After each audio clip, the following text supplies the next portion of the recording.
Hello there, EDU 250. Welcome to our first online week for educating the exceptional child.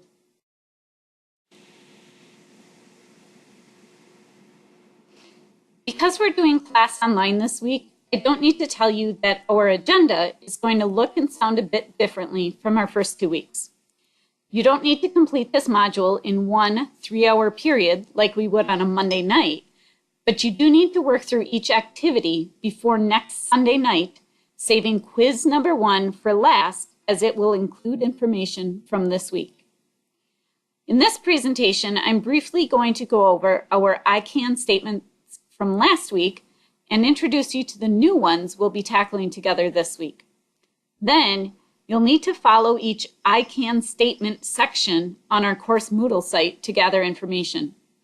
When you've completed each of the sections, I'd like for you to share a 400 to 500 word reflection using the forum link in this module. Then, take some time to read through each other's entries, comment on at least 2 classmates' reflections, not just with good job or I agree, but share what you agree with or disagree with and why. I want you to push each other's thinking about how the information you've learned this week will apply to real-life situations you'll likely face and how it shapes your thinking. So without further ado, we concluded last week by saying, I can identify historical foundations on which our current special education system has been built. So to start with, we concluded last week by saying, I can identify historical foundations on which our current special education system has been built. We talked through many steps that have led to our current special education laws, but there's a few that have made the greatest impact, starting with Brown versus Board of Education in 1954, which was the end of segregation. Next came the Section 504 of the Rehabilitation Act of 1973. This is still in place today for students who do not meet special education criteria, but do have outside impacts on their education that require support, such as severe anxiety or mild ADHD. The next one I want you to remember is the Education for Handicapped Children Act in 1975. This was the beginning of FAPE, which is Free Appropriate Public Education, parental involvement, IEPs, or Individualized Education Plans, least restrictive environment, non-discriminatory tests, and due process. As the Education of Handicapped Children Act continued to be reauthorized, in 1997, the name was changed to Individuals with Disabilities Education Act, or IDEA, and this amendment also included transition services, as well as criteria for both autism and traumatic brain injuries as disability categories. It also included child find and additional assistive technology.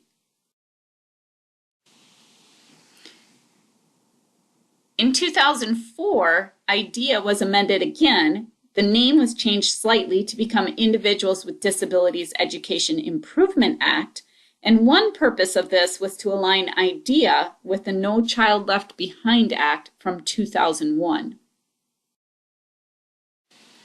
Finally, in 2015, the Every Student Succeeds Act was authorized under President Obama. This has an emphasis on accountability, high standards, and student achievement. The next I can statement from last week was I can identify legal rights children and families with disabilities have. These rights include zero reject, which means schools must educate all students with disabilities. They must also have a child find process in place. Non-discriminatory identification and evaluation. This means that testing for special education evaluations must not discriminate on the basis of race, culture, or native language, and these tests have to be administered in the student's native language. FAPE is Free Appropriate Public Education. This means that education is provided with no cost to the child's parents, And children must have an IEP that's developed and implemented, something very specific and unique to each child. Least restrictive environment, also called LRE, is for students with disabilities needing to be educated with their peers to the maximum extent. So if a student needs to have time and receives some education apart from their peers or services apart from their peers, justification and explanation needs to be written in the student's IEP. Due process safeguards are safeguards that are in place to protect parents. One of the things that they state is that parents need to give consent for any testing and services that their child receives. A school cannot do this just on their own. And then finally, shared decision-making with parent and student participation. It's kind of sad that we actually need a law that says this, but schools must collaborate and parent input has to be considered when developing a child's IEP. We also concluded last week by saying I can describe roles and responsibilities of school in the education of exceptional children. So along with the legal rights in our previous I CAN statement, as a teacher, you are responsible to know the law and to follow the law. RightsLaw.com is a great resource for you to use. And then finally, we concluded last week by saying I can demonstrate and describe the difference between accommodations and modifications for students with disabilities. First, an accommodation changes how a student learns. It levels the playing field. Students with accommodations are still participating at grade level, but have supports in place to help them to be successful. One example of an accommodation would be to provide answers orally to a quiz rather than writing them out in paragraph form. A modification, on the other hand, changes what a student learns. It completely changes the field that they're playing on. Students with modifications do not have the same expectations as those of their peers. One example of a modification would be to have a student complete a 5-sentence outline about birds, while their peers need to submit a multi-paragraph report and presentation about specific birds that live in their state. This week, we have 3 new I CAN statements. I can identify the 5 domains of development, as well as the risks still children face towards meeting developmental milestones.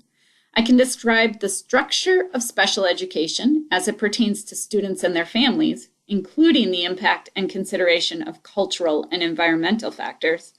And I can describe the meaning and importance of evidence-based practice, EBPs, and provide examples being used in schools today. So, to learn each of your I CANs for this week, I want you to follow the links on our Moodle course site for this module. We'll cover them again briefly when we're back together for class face-to-face next week as well. So please don't hesitate to let me know if you have any questions or anything that you want me to make sure to address. Have a great week, guys.